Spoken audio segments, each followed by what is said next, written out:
Professor Amit and dear participants, Namaste and good morning. Welcome to the NICE Economic Lecture Series.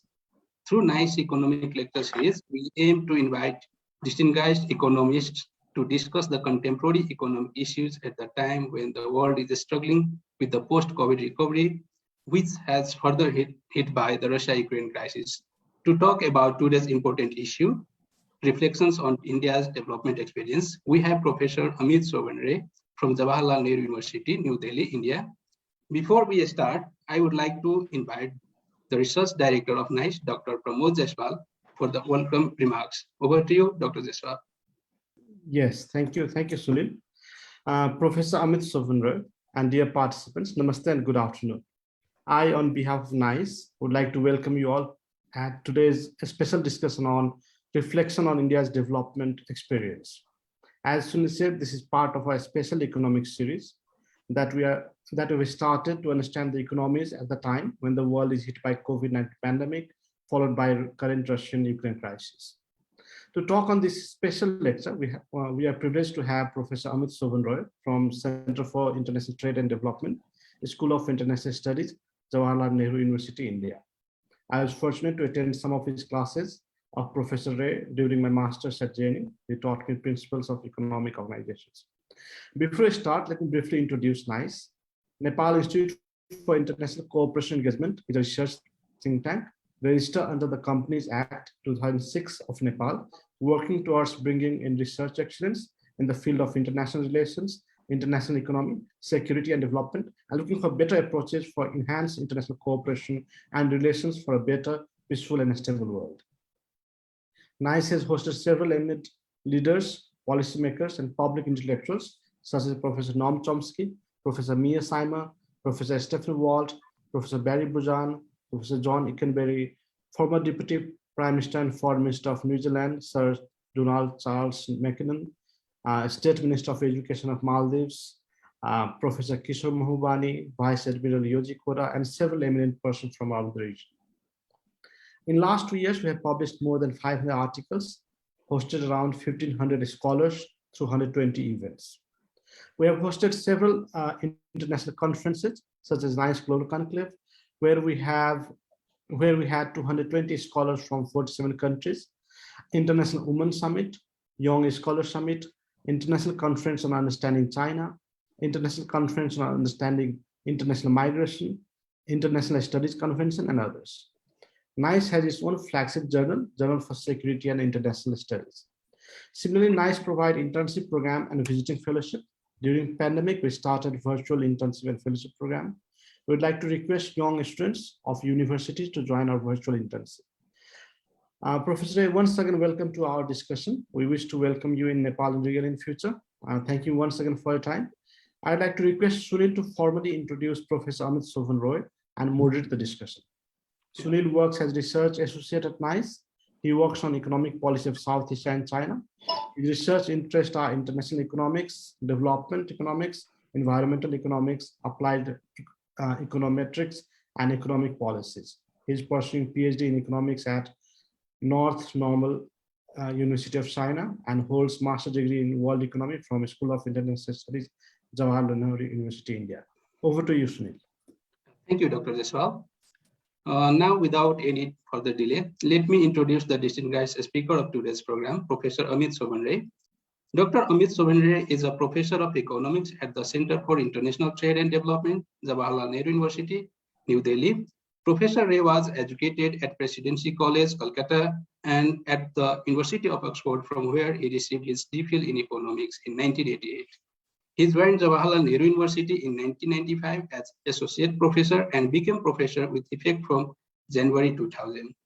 In between, he has been director of the Center for Development Studies, Trivandrum, during 2013 to 2016, and chair professor at the Indian Council for Research on International Economic Relations, New Delhi, from 2008 to 2010. Prior to joining JNU, he held teaching and research positions at premier universities and institutions in India and abroad, including Oxford University, Institute of Economics and Statistics, International Food Policy Research Institute, Washington, DC, and University of Calcutta, and Indian Institute of Technology, Delhi. He was elected as a Fellow of the Royal Society of Public Health, London in 2007. He has been a member of the Independent Commission of Development and Health in India since 2008. He served as a consultant to various national and international bodies, including the Planning Commission, Government of India, the World Bank, and UNCTAD. Professor Ray is development economist at his research, and his research primarily focus on the economics of technology and R&D, intellectual property rights, economics of health, pharmaceutical industry, WTO, TRIPS, FDI, and a wide range of policy issues pertaining to India's development experience.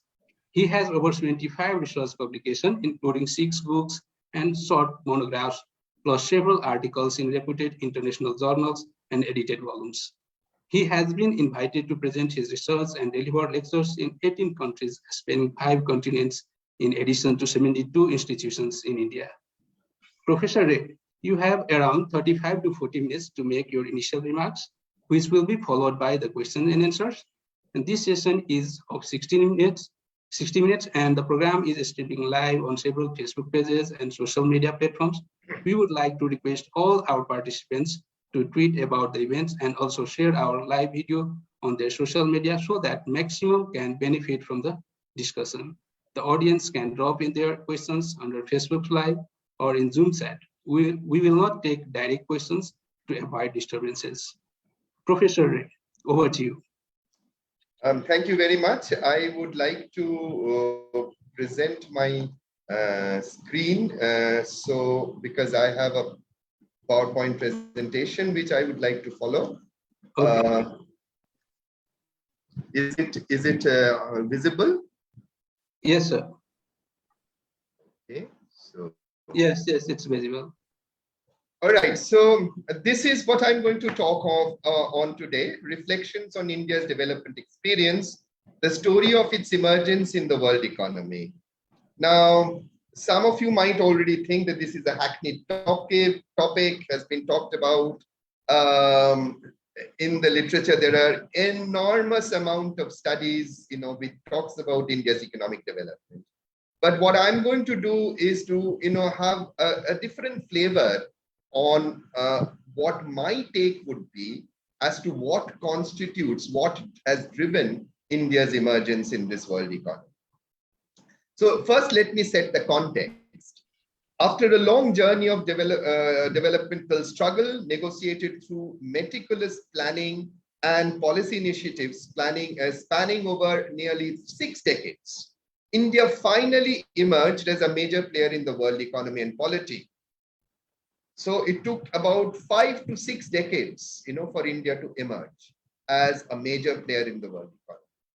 Now, India started its journey as a newly independent, poor, underdeveloped nation in 1947, which was the year of its independence.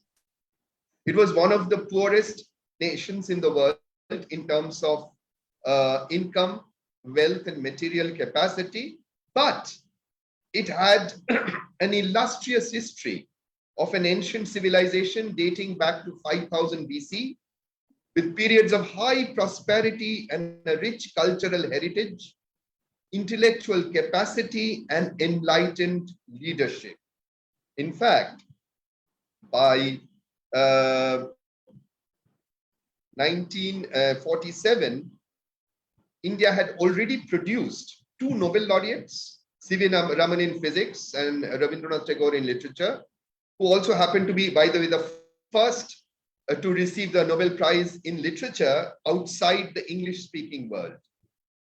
We had produced several top civil servants, barristers, professors, scientists of global repute. So this is what was India at the time of its independence, but with very low material capacity. Now, with these assets, India embarked on its path of post-colonial economic development. And the original architects of India's development planning and policy were perhaps chasing a goal of bringing back India's past glory to reestablish its lost position in the world after a prolonged 2 centuries of colonial rule. So over the next 60 years, the trajectory of India's development policies evolved through the ups and downs of its development performance. Now, as I said, India's development experience had attracted enormous attention in the economic development literature. But much of it actually focuses on trying to link it to the broad contours of the theoretical paradigms of inward-looking versus outward-looking development strategies. So much of the literature on India focuses on its failure, on India's failure, India's failure of India's initial approach of the state-directed inward-looking bias in its development strategy, and then it links to India's, it links India's emergence and success in its development endeavor to the paradigm shift in its development trajectory that took place in 1991. Okay, so India's success has been plain and simple linked to the liberalized open economy model of development that marked a paradigm shift in India's development thinking from the 90s. Now, essentially, this literature, the existing literature in India's development experience, looks at India's economic performance in an attempt to link this with the broad contours of the theoretical paradigm of development strategies of inward versus outward looking industrialization and development. But I feel this is too simplistic an approach. It's not that a country had a long import substituting regime and therefore was continued to remain poor and underdeveloped and suddenly switched and became it has to be looked at in a much more minute and detailed manner rather than with this broad brush, broad contours of development policies. So the present lecture has a very different flavor. We argue that within the broad contours of overall development strategies, specific policy elements are formulated in order to achieve narrow and targeted goals of development. Now, each and every policy element may not be necessarily an integral part of the broad development strategy, as theoretically understood. While many of these policy elements might have played complementary role in achieving desired development targets and goals, some others might have even been conflicting. Moreover, over time, new policy elements kept on being added, even within the broad contours of the same development strategy, and some modified or discarded. So let's go through these and try to understand what actually has helped India emerge as a successful player in the world economy after 5 decades of development. Okay. So what I'm trying to do is to first ask this question: is there an Indian model of development? Because if you're linking it to outward versus inward looking strategy, then there is nothing Indian about it. It's a generic. But I would like to find out whether any specificities actually matter. So what is the Indian model of development within such diversity of policy initiatives? So let us try to make an attempt to unveil the enigma of this Indian model of development. Now, this is the outline of my talk. I would first begin with a brief description of the evolution of development policy making in India.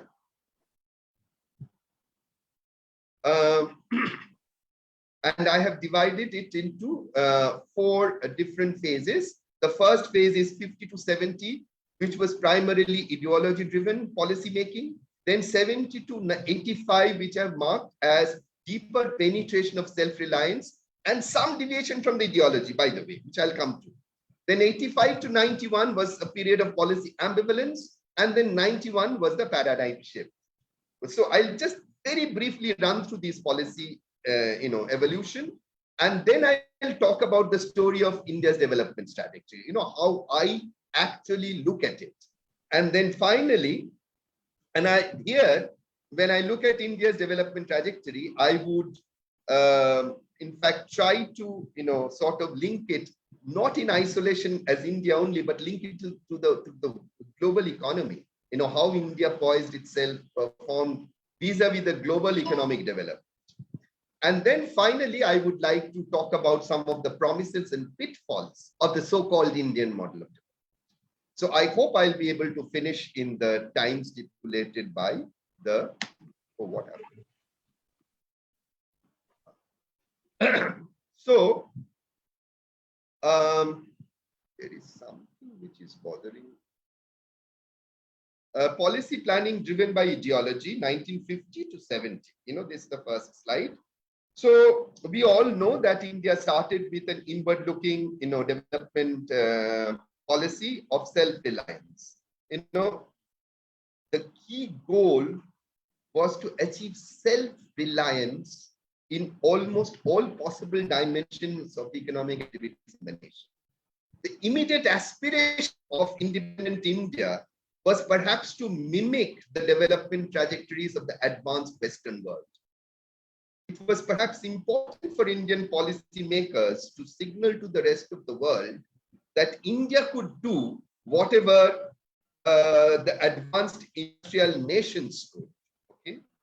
Accordingly, and this obsession, that accordingly, India adopted an import substituting industrialization, led industrialization-led development strategy targeted towards self-reliance. Okay. Now, one could also, sort of just take a minute to understand why this kind of obsession with, import substitution and self-reliance. Perhaps it is a hangover of the prolonged colonial rule, which sort of, which India had seen or experienced a drain of wealth through tripartite and unequal trading relations, which led to cynicism about trade and openness and interactions with the global world economy. So perhaps they wanted to do away with all elements of dependence with the Western world, and this also was supplemented by a new strain of scholarship, which came to be known as the Structuralists Approach, the Latin American Structuralist school, which highlighted elasticity pessimism and inequalizing trade, and kind of emphasized the fact that trade is inherently inequalizing, inherently tilted against the developing world in favor of the developed world. So all this combined could have played a role in sort of having this particular import substituting, inward looking policy philosophy and its obsession towards self-reliance. The second point that I would like to highlight is it was highly influenced by the Soviet ideology, inspired by the Soviet model of development. And this is evident from, if you look at various things. First of all, the second five-year plan closely resembled the Feldman's model. Second, central economic planning was a cornerstone of India's development policy making in that initial phase. Although, central economic planning not for a socialist economy where, there was no room for private, in socialism, there is no room for private ownership capital. But, India did envisage a mixed economy where private capital was allowed, but public sector was expected to achieve the commanding heights of the economy. That's the socialistic trend that you see reflected in the Indian policy making. So it was meticulously planned out, a diversified industrial base. For self-reliance, you need to produce everything. Diversified industrial base ranging from simple consumer products to sophisticated capital goods, also highly complex and resource-intensive activities such as space research and nuclear technology. Now, during this period, India operated virtually like a closed economy. It was an import substituting policy with very strong import restrictions, not much emphasis on exports, And of course, the philosophy was India should, from third plan onwards, in the early 60s onwards, there was some emphasis on exports because India realized there are certain things that they have to buy for which they need the foreign exchange. And so the export promotion started a little bit in a kind of piecemeal and ad hoc manner. But the overall philosophy was India should produce whatever it can and should export whatever it produces. Natural comparative advantage took a back seat in this policy making. Then socialistic ideals were reflected in many of the other policy elements, like promotion of small scale sector that generates income and livelihood for the common man through the policy of industrial reservation, reduction of monopoly and concentration of economic power, ensuring balanced regional development, price controls aiming at ensuring availability of certain essential products at reasonable prices. And finally, I would like to highlight what has come to be known as the Nehruvian socialism in India's policy, in India's policy formulation in the initial phase. That is basically a very clear message and signal or emphasis on the need for a proactive role for governments in the provision of merit goods like health and education. This was clearly highlighted, in the policy making. An elaborate public healthcare system, an infrastructure was envisaged and created during this period, the PHC-CHC model that was, done. And of course, likewise, government funded higher education and research, especially in the fields of science and technology, was emphasized with the creation of an elaborate network of public funded colleges and universities, as well as other institutions of higher learning in sciences, technology, and management. So this is something I needed to highlight because this would prove to be a crucial element in my story. The next phase was The next phase was 1970 to 1985. This was not so much driven by ideology because we now see a little bit of moving away from the ideology. And this phase began with a change in the global political economy scenario that India was facing towards the 1960s, towards the end of the last period. 1960s witnessed two neighborhood conflicts, which exposed the ground realities of India's very limited military capabilities and its consequent vulnerabilities against the global forces and alliances. Moreover, the acute food crisis of 66, followed by a devaluation, revealed India's economic vulnerability. And also, particularly vis-a-vis the US, when it withdrew the US PL 480, resulted in acute food crisis, food shortages in India. Now, with this, India, despite being one of the original founders of the non-aligned movements, in a bipolar world, we noticed in the 70s, India slowly started tilting towards aligning with the Soviet Union on both strategic and economic fronts. There was an urgency to rapidly march towards the goal of self-reliance, both economic and strategic. India's achievement in nuclear capability 74, is a clear, step in this direction. Now, why self-reliance? Because, it was felt that, the vulnerability, economic and strategic vulnerability was getting more and more exposed. So this is a period where deeper penetration of self-reliance was evident in the policymaker. Now, by this time, of course, something else had also happened. There was emergence of a private capitalist class in India, quite powerful, with their own vested interest. And what was their vested interest? Their vested interest was, seeking protection from international competition. So that gels well with self-reliance and import substitution.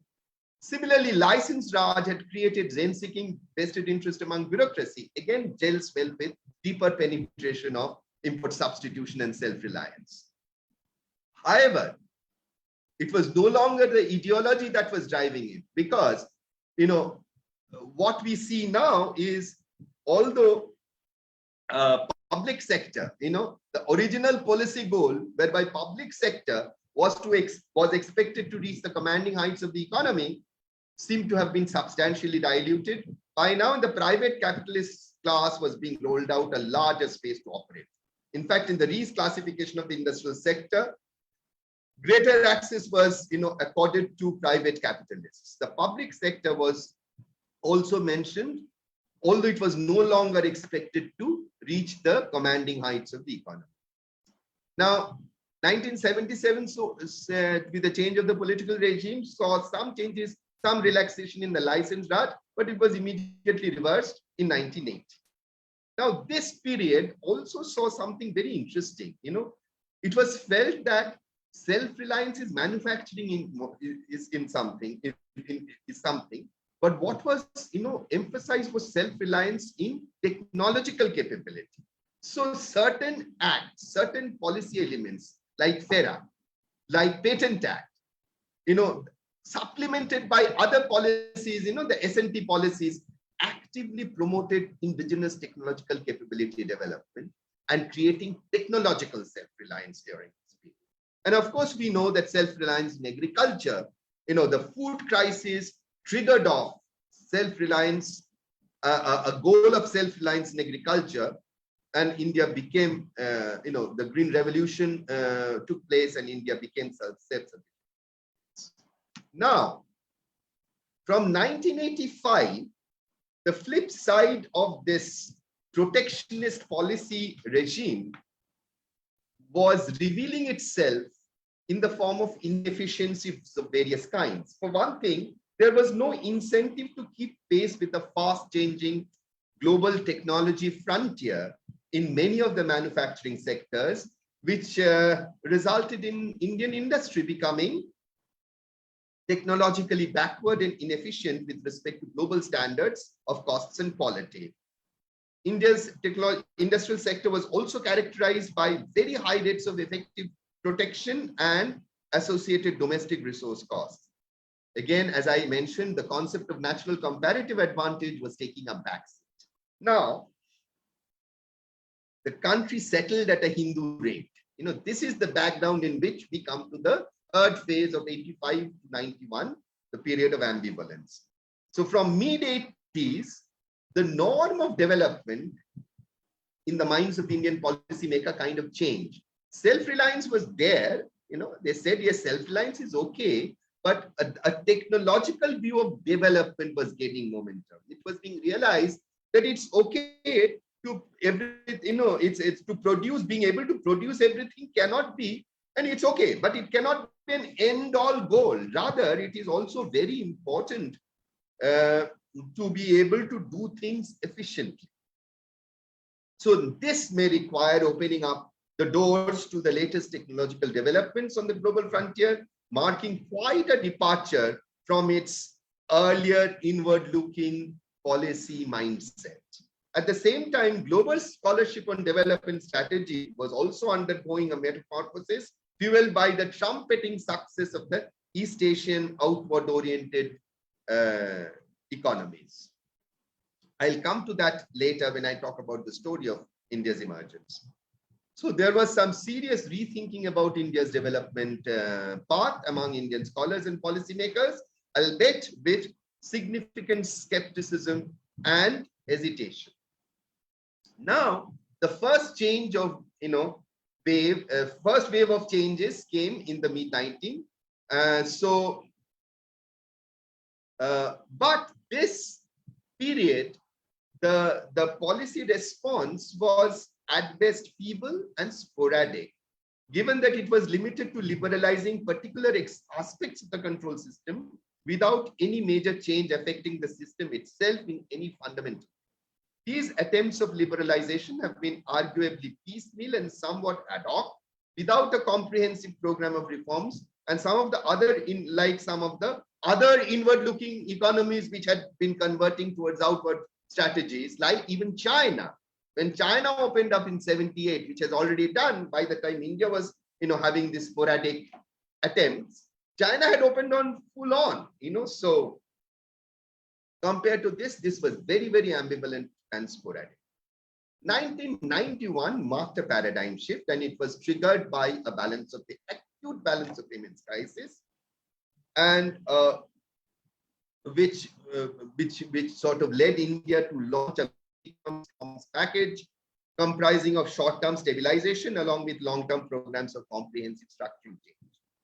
Indeed, reforms initiated in the 1991 were much wider and deeper than the earlier piecemeal attempts. It ushered in a complete paradigm shift in policy making that now emphasized the liberalization of government controls, a larger role of the private sector as engine of growth, and freer operation of the market and competitive forces to boost the economy, and greater integration with the world.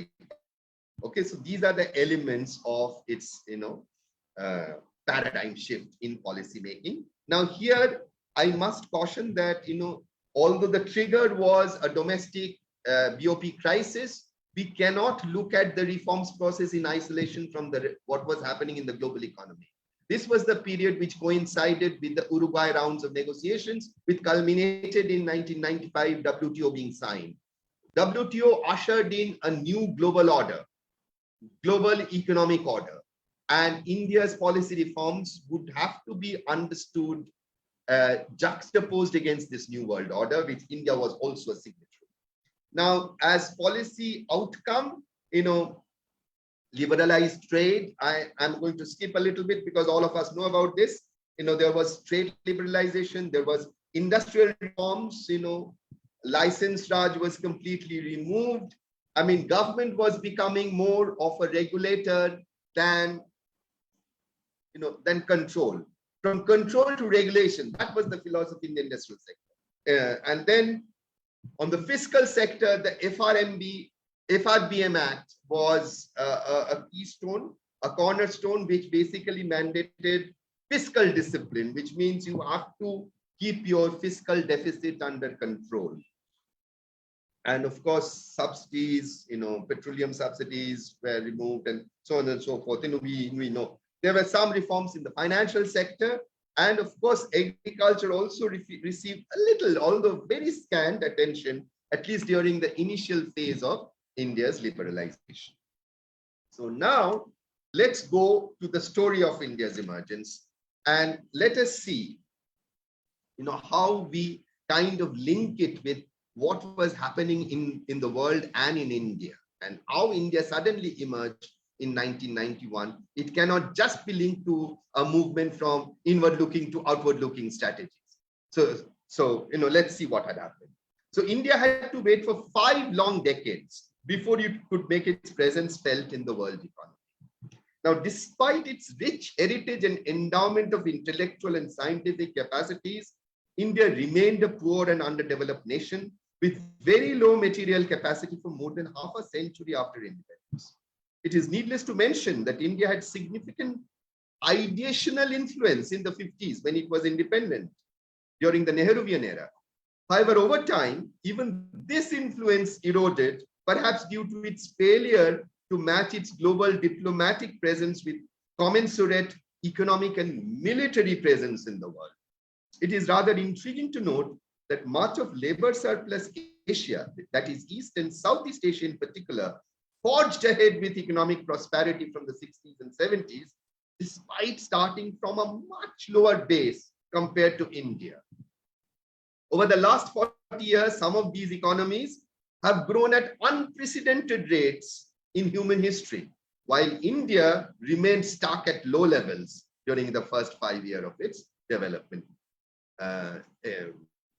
progression. Now, let's try to understand what was happening, and we would try to look at it in terms of understanding the Asian miracle. Popularly known as the Asian miracle, this spectacular economic development and prosperity in Asia was not an isolated regional phenomenon. Rather, it reflected an unfolding pattern of international specialization and integrating labor surplus Asia into mainstream world trade. So this development has to be seen as integration of labor surplus Asia into mainstream world trade. Within labor surplus Asia, the development of different economies followed an orderly sequence, so-called the flying geese model. It started with Japan in the 40s and 50s. Japan was, again, labor surplus Japan, low wage cost. So Japan started exploding labor-intensive manufactured exports to the entire world. That kind of triggered phenomenal rates of growth which Japan experienced in this period, in this decade. Now, we all know with the expansion of labor-intensive manufactured exports in a labor-abundant country, what will happen would be a Stolper-Samuelson effect. So the wages will tend to go up. As the wages in Japan tends to go up, what will happen? This labor-intensive industry will move to the next tier of labor surplus Asia. Namely, it moved to the four tigers: Korea, Taiwan, Singapore, and Hong Kong. Again, these countries, four East Asian tigers in the 60s and 70s, experienced phenomenal growth of labor-intensive manufactured, flooded the market, world market. Again, the same Stolper-Samuelson effect. So as this was happening, what would be the ultimate destination? So as each of these East Asian nations were opening up their economies to world trade, they were experiencing explosion of labor-intensive mass manufactured export growth. And that was fueling their economic prosperity. Now, what would you expect the final nation to be when China opened up in the 1978? Of course, it was China. So the final destination of this migration of labor-intensive manufacturing was China. One thing I must mention, what is happening when labor-intensive is manufacturing from the first tier to the second tier of labor surplus? Japan would now move up the ladder of manufacturing sophistication. All right. It will obviously not become immediately become the technologically advanced, tier, but it will move up. And similarly, when it moves from the four tigers to the three cubs, again, the tigers move up in terms of their manufacturing capacity. So from very simple labor-intensive mass manufacturers, they are moving to more sophisticated, more technologically capital-intensive manufacturers. Okay, so the final destination of labor-intensive exports, labor-intensive industries was, of course, labor surplus China. Now, what happened is China is very interesting. When China started, capturing the global market of mass manufacturers, it continued for 3 decades. It's still continuing. So the Stolper-Samuelson effect is not being visible. Possibly we are having what is known as an Arthur Lewis effect. We all know Lewis model, right? So basically what is happening is that. Now, having understood in very simple terms the Asian miracle, let us try to see where India was during all this. Of course, India had not opened up till 1991. So there was no question of India getting integrated into this Asian miracle.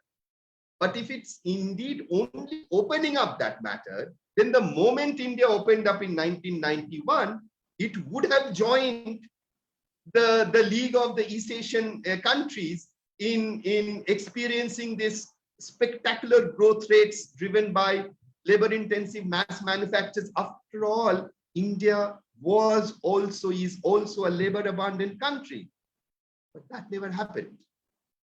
All right? So we cannot, that is the reason why we cannot just say it was only a closed economy model that was, preventing India's, growth rate to go up.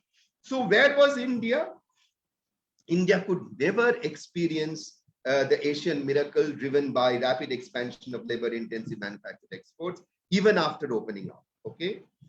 So why?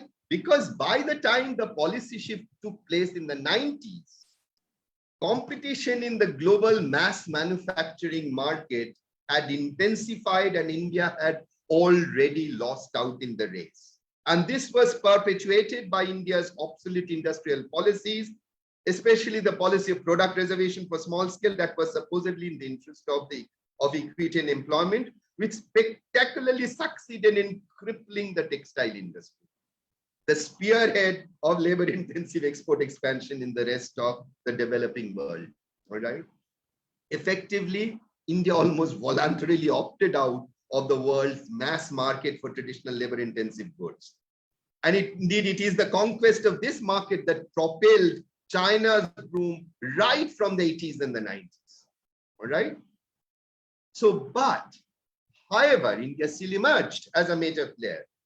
So losing out on mass manufacturers did not prevent India from charting out its own trajectory of emergence in the world economy that transgressed simple labor cost advantage. Fortunately, the advantage while low labor cost is pervasive and it extends well beyond the realm of traditional labor intensive goods into new industries like industries and services like software, IT-enabled services, biotechnology, pharmaceuticals, where knowledge inputs proved the key source of comparative advantage. Now, India's opening up in the 90s coincided with a new era during which these knowledge-intensive sectors in the world economy began to dominate.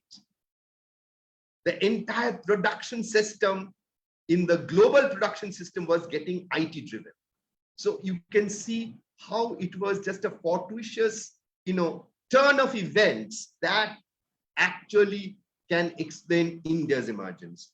India's advantage in these activities arises from a strong university-educated middle class, translating its labor abundance into skill abundance, and its public investment in science and technology research.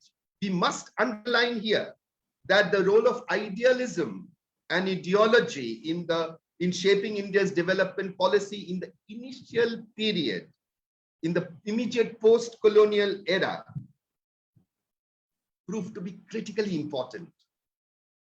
So something that took place that point, it took more than 40 years to pay off, and it paid off when India opened up. The policy thrust on higher education and research, especially in science, has created a knowledge base, skilled labor force, and S&T capacity that is well equipped to capitalize the IT and the biotechnology booms. So, something that was nurtured and created 40 years ago actually paid off when the time came. Now, apart from knowledge, skills, and S&T, there was another key source of India's strength, and that is its knowledge of English, which we inherited from our colonial past, a matter of historical accident. Now, this has proved to be an asset of incalculable value for India in an age of instant worldwide communication, essentially in English language. Now, that's why China continues to dominate the vast world market for traditional labor-intensive manufacturers. New vistas opened up for India, where knowledge resources, as opposed to simple labor abundance, proves to be the key source of comparative advantage. So now, given that India's emergence has centered on certain limited specific number of sectors, mostly knowledge-driven sectors, it may be worthwhile asking whether sector-specific policies mattered or not. Now, if you look at IT and ITES, I would say no. There was no sector-specific. It sort of, took off on its own in response to new global economic opportunities that was created by an IT-driven global production structure in a globalized world. And of course, India's integration, as a result of the paradigm shift in the 1990s policy regime. Now, India's advantages in terms of skilled, university-educated manpower, English language naturally led to the flourishing of IT and ITES in India, even without any specific government policies towards IT during the initial phases. It is interesting to note that the national policy of information technology was only announced in 2011, long after India's successful emergence in the IT sector. However, the story is somewhat different from pharmaceuticals, for instance. Here, if you remember, deeper penetration of technology, of self-reliance, where one policy element I highlighted was moving from manufacturing self-reliance to technological self-reliance. Here, pharmaceutical industry was a major focus. In the 60s, there is a report by the very well-known CAFEPA committee, which looked at global prices of pharmaceutical products. India was among the highest in terms of drug prices. So during this period of 70 to 85, deeper penetration and self-reliance, it was felt that India should create its own capability of producing pharmaceuticals, a process revolution in the Patent Act, and all the allied science and S&P policies, which I'm not going to details because I'm running out of time. So all that helped create the strength and the capability. So clear policy directives in the pharmaceutical sector did contribute, okay, to India's emergence in this sector. Now, let's move on to, okay, let's move on to the promises and pitfalls very briefly. Okay, so you see, we have said that India's emergence was based on the foundation of knowledge resources. Okay. Now, India's assets on this count, mainly its educated workforce, technological capability, and knowledge of English, which I have already highlighted. But these are assets which are far from being permanent in nature, in character. Rather, with some effort, they can be replicated anywhere in the world. In fact, if you look at China, they are now teaching English right from primary. Okay, so these are assets which India cannot really expect, to continue to have, and a competitive edge. You can easily catch up on these assets with appropriate policy, interventions. More seriously, these assets can be actually destroyed by unimaginative policies. We did have a very rich, as I said, rich cultural and educational heritage. We have produced 2 Nobel laureates, even during the British period. We nurtured higher education and we nurtured science and technology right from the 50s, right from the beginning of our development experience, and we have created this. Now, unimaginative higher education policies. Of course, the new education policy has just come up, but these advantages can be destroyed. Like English, we see many state governments experimenting with doing away with English. This would prove serious unimaginative policies and lack of policies could prove serious impediments to nurturing these valuable assets. Okay, so if you look at the global ranking of Chinese and Indian universities, China has surged ahead like nobody's business, but India still remains there. All right, so you have to think, what has been your strength? How did you emerge? What kind of policy, framework helped you emerge? Please don't just link it to, import substitution and opening up of trade. All right. So now, the other thing that I would like to mention, again, very briefly, is we say that, okay, it is knowledge-driven, knowledge-based that has, led to India's emergence. Fine. So it's the high-end sector, right? Not the low-end mass manufacturers that has given India the growth fillip and its emergence in the world economy. Now, how high is this high end? So ironically, India's high end is not quite so high. And I've shown in some of my earlier researches that although India has demonstrated significant competitive strength in routine but skill-intensive activities, tasks like coding in software or process development in pharmaceuticals, but it has been lacking in creativity and innovativeness to reach the global frontiers of technology. So while you are very good at the low-end tasks of these high-end activities, you are not quite on the global technology frontier. Okay, and at the same time, you have, basically in the framework of the structural transformation paradigm, the Chenery Circuit type, which says that, development would mean you move from the agriculture to manufacturing to services in step by step. India kind of transited the mid, it became from an agriculture dominated economy with a lag of four or 5 decades, it became a service and high-end manufacturing dominated economy. All right. Now, yes, it has, but it has lost out in that mass manufacture segment, okay, to China, to the world, and to China in particular. And we see how the Chinese mass manufacturers are even flooding the Indian markets. So let alone India competing in global markets. But at the same time, in the high-end segment, it's not really the true high-end technology frontier where India is being able to compete. So this requires introspection. All right. So you have to nurture this. It's a shame that we call ourselves the pharmaceutical hub of the world, but we are yet to produce a new molecule which has hit the global market with a big bang.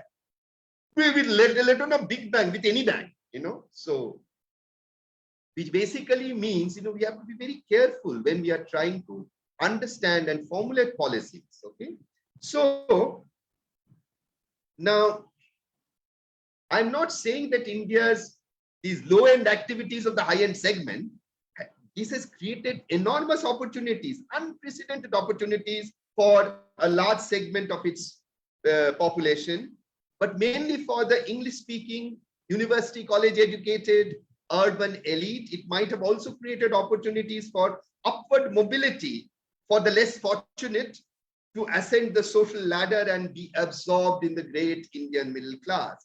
Nonetheless, this can hardly be called an inclusive strategy of economic development. It emphasizes services performed by an educated middle class as the leading sector in growth in the midst of an ocean of illiteracy and poverty. Of course, arguably, there can be a trickle-down effect, but that can be so excruciatingly slow, that could happen at excruciatingly slow pace. So this is not only inequitable in the extreme, but it's also a prescription for political volatility. This is surely not a sustainable development model, especially in a democracy. The political economy of neglecting the bottom 200 million people, I mean, I'm not putting a number on the poor, it's falling, but there is still a very, very large number of poor people in India who lack health, nutrition, education, and shelter. This must clearly be understood.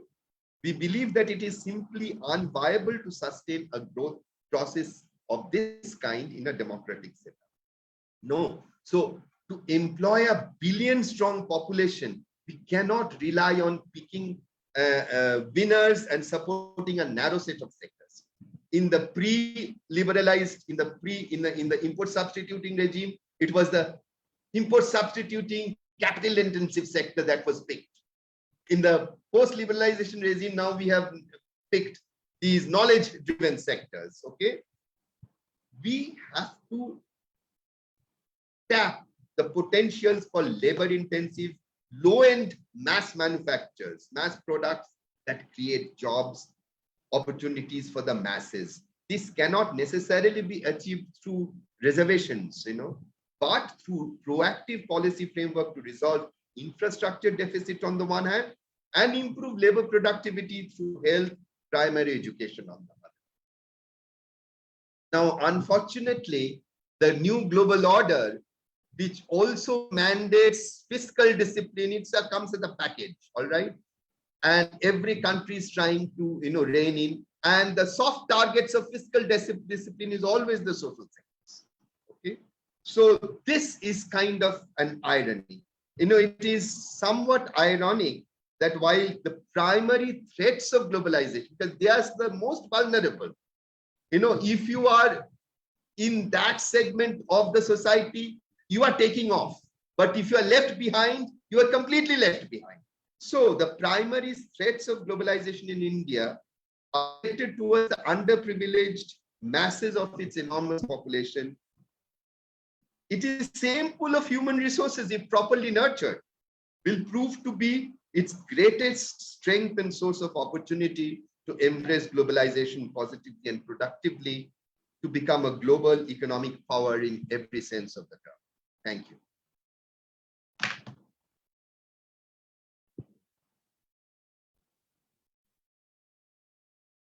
Sunil, please unmute Yeah. yourself. Yeah.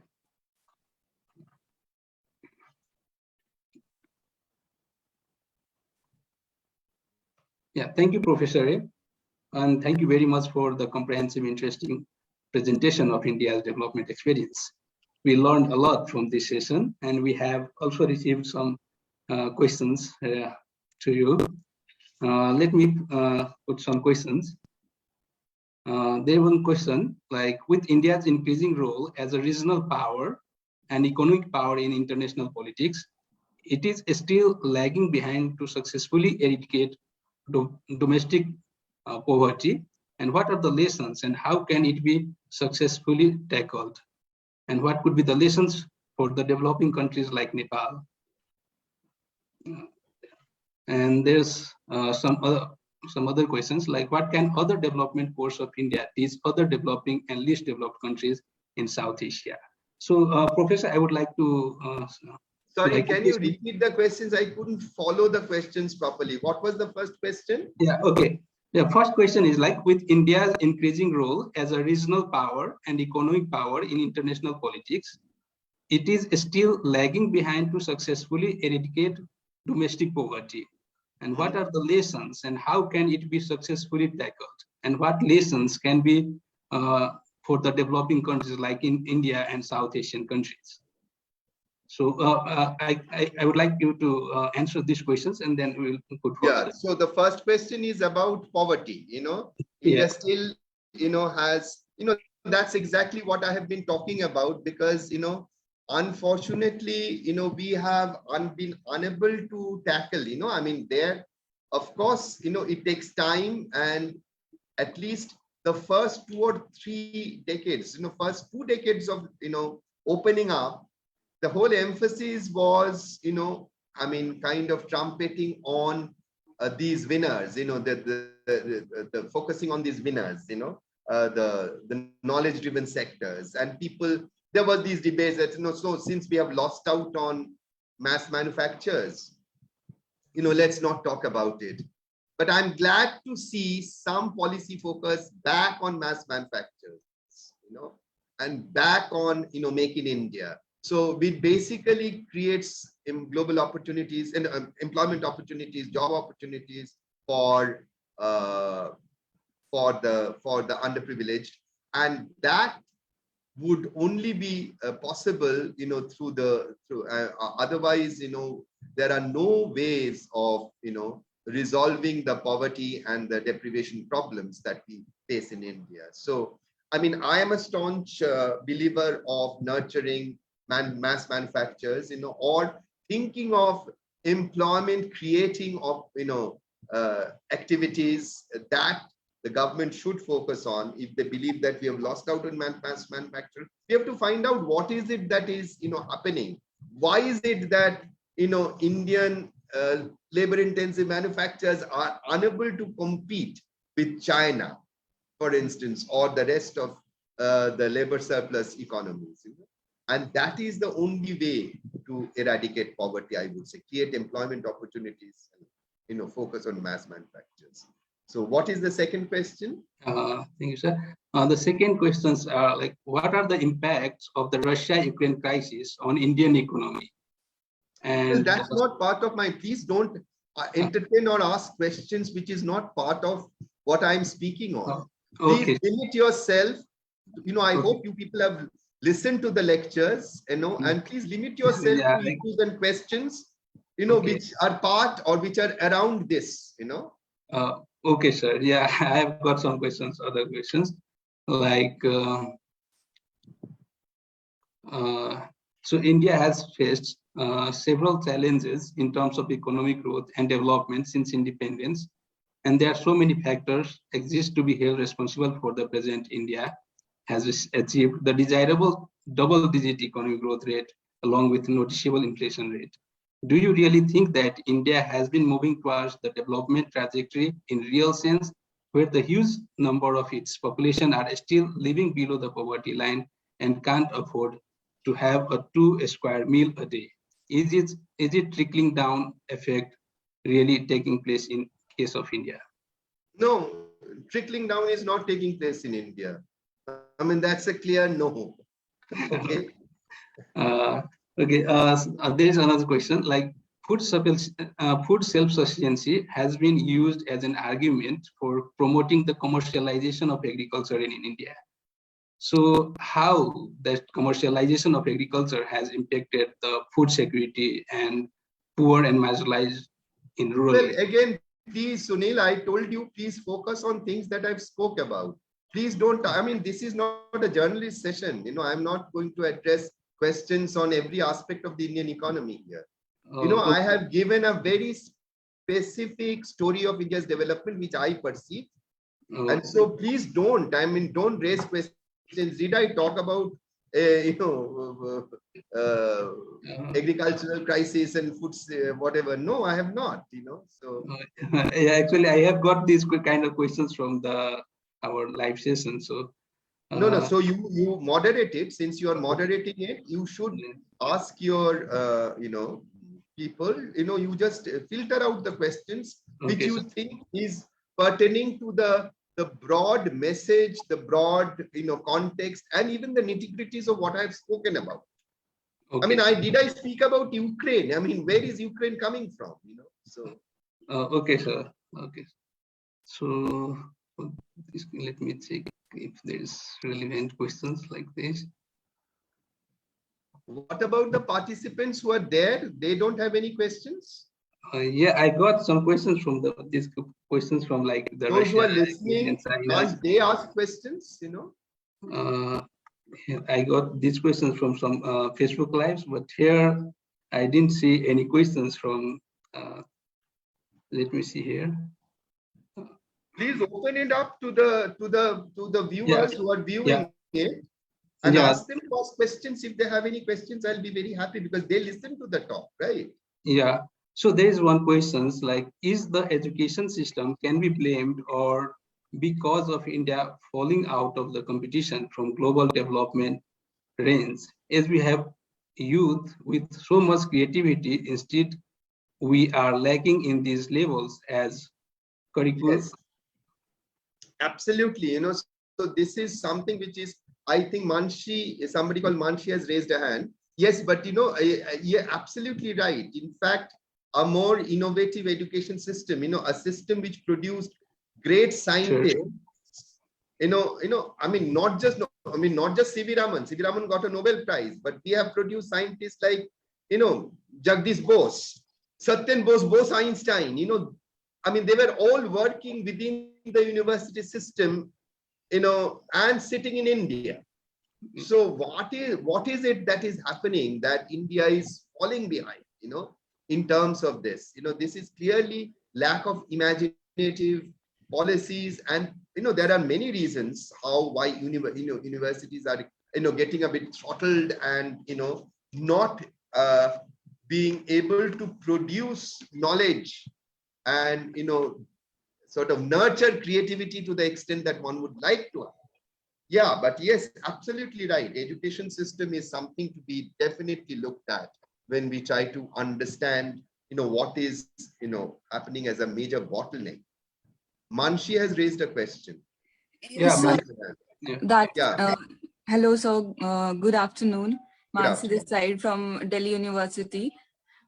So the main point I'm as a master student right now facing is that thing that we are not able to create something new or a new theory which we really want to do as a student, which I felt like during the analysis you were talking about, that on the basic level we are not able to create anything new and we are not able to devote anything new. So I just want to ask that how will we will come with the new system or new education policy will change this kind of system? Because like I am a Delhi University student and the courses are so obscure. They don't even have a opportunity to let the student have an internship or the time to learn and put those learning in a practical experience, as we are heading from exam to exam and exam. And that examination system is somewhere killing our creativity because of pressure of getting marks and certificates. Will this be worth it? Because getting degrees without the practical knowledge is quite empty, which I feel so as a student. Well, I'm not just talking about practical knowledge here. Creativity is not nurtured through practical knowledge. You see, look, of course, we don't want to talk about very specifics, but, please don't imagine that life of a student is any less stressful in any good university of the world. All right. During the semester, yeah, but their evaluation system is much more creative, I guess. In their instruction is more creative also. So they sort of create a space, an intellectual space where creativity is nurtured. Now, these cannot be sort of pinned down to, nitty-gritties of what to do and what not to do. I mean, if you have the system, maybe you would be the one to, sort of resent it forcefully. Also, the other thing is a one-size-fits-all approach in the Indian education system is also possibly problematic, because, you have universities with different levels of, different tiers. Now, you can't have the same yardstick for everybody. So therefore, if you have an incentive structure where it is a one size fits all kind of a policy, it is bound to be suboptimal. So I mean, if you go to the top universities in America, the requirements, the difficulty levels, the intensity would be very different from a very low or ordinary university in America. So it's not all same here, but in India it's very different. So that's, I think, something which needs to be addressed. A bit of autonomy where individual universities could frame their own structure and policies possibly would generate creativity. I don't know. I mean, these are the same kids who graduate from IITs and IISCs. These are scientific minds, going to the Silicon Valley and contributing to knowledge creation. Okay, so what is happening? Something somewhere we are lacking that sort of space. So I agree. I completely agree that it needs to be revamped.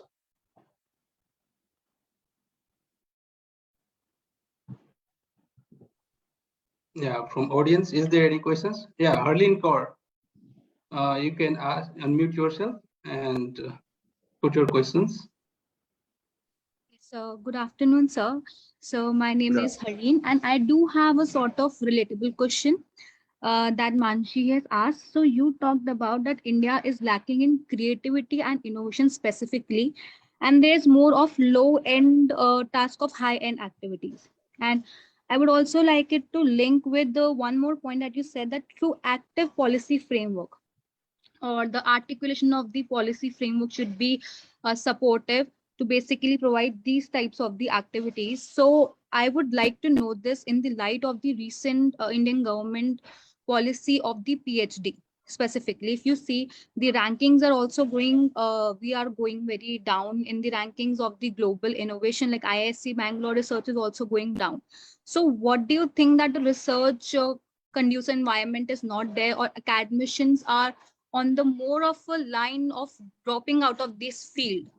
So I think it is one of the major reason that there's no innovation and creativity, because there's no policy framework, I would say strong policy framework in this regard. And why is the steps are not taken in this regard? Because if we see the country like developed nation, they put a lot in the research and innovation. USA is known for it, and the major other developed countries. But India, knowing this fact, is not doing so, and people are driven out of this field. Like being myself as a postgraduate, when I think of pursuing PhD, I have a lot of thoughts in my life, because there's a long gestation period, like if you see.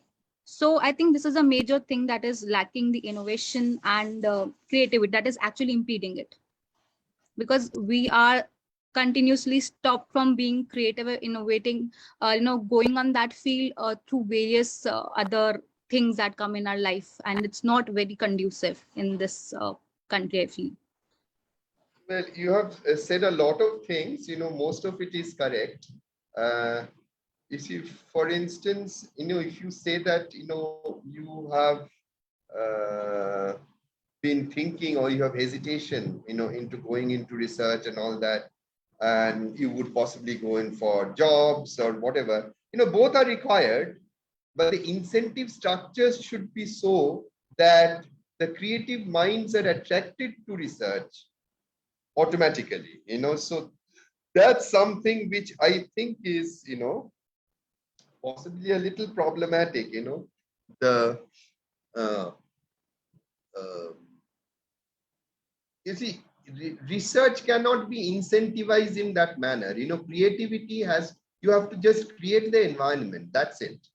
You can't really, force people being creative. So if you are creative, that will come out. The question is whether that creativity, those who are creative, is that creativity being acknowledged and rewarded? That's the whole issue. Okay.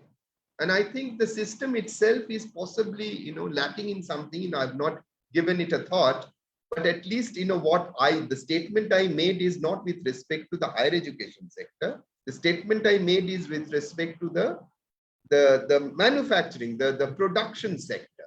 When you think of pharmaceutical industry, they are doing their great job in producing generics. They have enormous capability, to develop a process and do it extremely efficiently, low cost. But that is one level of capability. But what is lacking is to be able to discover a new chemical entity, a new drug that would change the face of the world. That is, India has been trying that, for the last 20 years, the top leaders of Indian pharmaceutical industry, they were saying that ultimately Ranbaxy got sold to a Japanese company, etc. So the point is, that is where I feel we are definitely, extremely, we do have a command in this knowledge intensive pharmaceutical sector, but that command is not driven by creativity. It's more driven by routine tasks, which also is extremely complex and requires S&T capability. I'm not denying that, but not the creativity. So please don't link it immediately to education and what you learn in college and whatever. Okay. So think about it in a more broad and general term.